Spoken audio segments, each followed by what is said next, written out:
Hello, my name is Sarah Higgins. Are you curious about how to work with alcohol inks?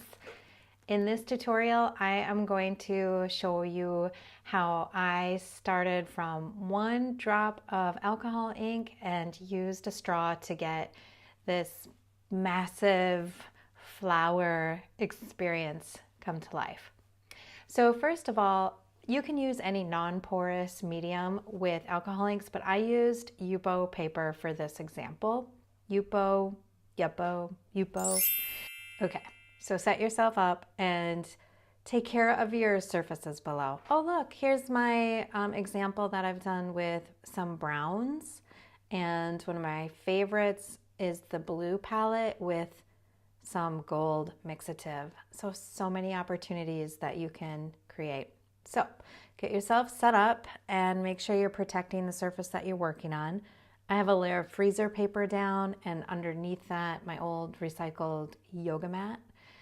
And here, let me show you a little bit about what types of inks I was using for this project. This is Jacquard's alcohol ink. There's sherbet, cranberry.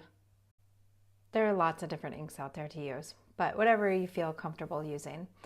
And I also have some shell pink, which in my opinion turns out to be kind of orange, which is really neat. Oh yeah, I threw in some Pinata and some Bria Reese inks too.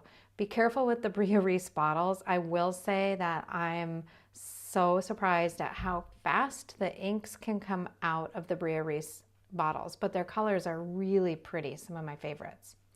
This is the Mixative. It's a Jacquard Mixative Gold, which I will be featuring towards the end. I also use 91% rubbing alcohol. I have it in a syringe tip bottle, and I'll be using just a plain old straw. So I'm gonna let you sit back and listen to some music while I begin the process of pouring out the inks and blowing them. I use different blowing bursts, like some are smooth and steady, some I'm turning the paper while I'm blowing. Sometimes I do pulses of breath, like breath of fire, if you've ever done that in a yoga class. Just really steady and open and paying attention to how the inks are wanting to move this time and letting the inks do what they do. They'll dry and give depths, and they'll move around the paper in unexpected ways. You really can't control it. So that's part of the draw to it for me. So anyway, without further ado, here comes some music, and I'll come back towards the end and give a little wrap up.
back. I hope you enjoyed watching that.